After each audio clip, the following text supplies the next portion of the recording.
Hello internet, my name is Lave and I watched Mission Impossible The Mummy, which is directed by Alex Kurtzman, who's traditionally a writer and producer working on such gems like these. I think Star Trek is possibly the best of the bunch there. Now he's working on Universal's latest attempt to make the monster universe a thing with Frankenstein, Dracula, all of those characters.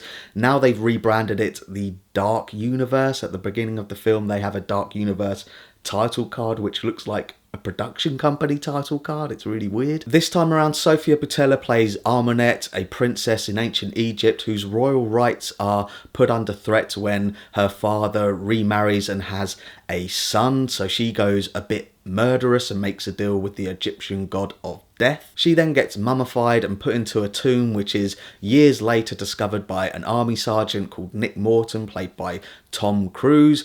He awakens the beast and all hell breaks loose, and it plays out pretty much as you would expect. I do find it really odd that Tom Cruise is a part of this. It's a franchise which you wouldn't necessarily think, oh yeah, that's a Tom Cruise vehicle. And he is on cruise control. Maybe that's a bit of an understatement. He's more like on autopilot.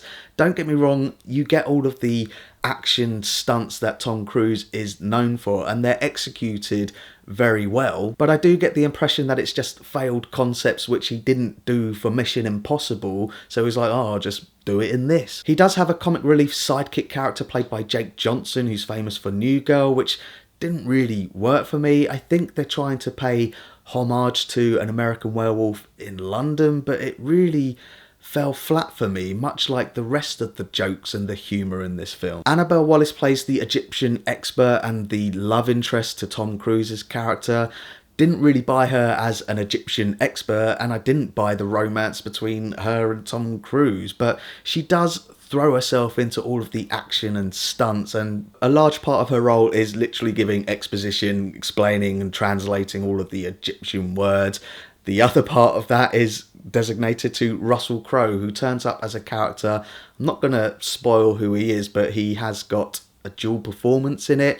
One part of his performance is straight up taken from Man of Steel, where he's playing Jor-El. He's got that weird English accent where he's all commanding and like, this is that, and there's a monster in all of us. Oh. And then you've got another side to his character where he goes Australian but Cockney at the same time. It's really bizarre, but really his character is there to connect all of the dots in all of the other films. I feel that's his purpose. Sofia Boutella is actually really good as the Mummy. She kicks ass in everything. I liked her in Kingsman. I liked her in Star Trek Beyond, where she does a lot of the physical stuff herself. She's really good at that. But after I'd seen the film and I was putting this review together and I really thought about it, her character is second fiddle, really. I don't want to give away any spoilers, but it does feel like they've sacrificed telling a good story about the Mummy just to set up the Dark Universe, and it's really disappointing. The CG elements with all of the zombie mummies are updated. They've definitely taken design cues from things like The Walking Dead and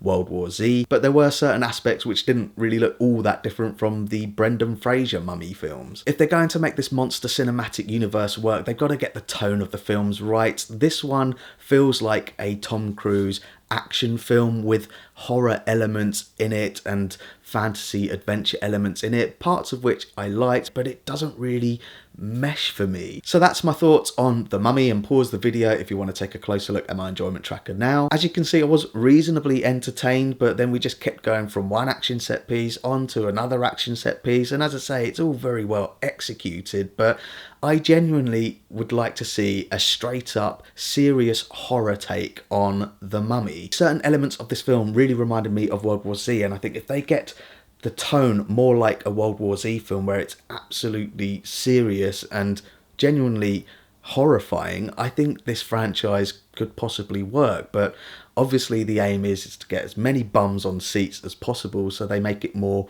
family friendly, and the jokes and the humour didn't really work in this for me. At least the Brendan Fraser Mummy films was a consistent, goofy, cheesy, family fun film, but a serious horror film about the Mummy in the vein of World War Z, how cool would that be, right? So thanks very much for watching my review of The Mummy. I really do appreciate it. If you can, give this video a like, and don't forget to share the lave. Dun dun dun dun, Mummy, dun dun dun.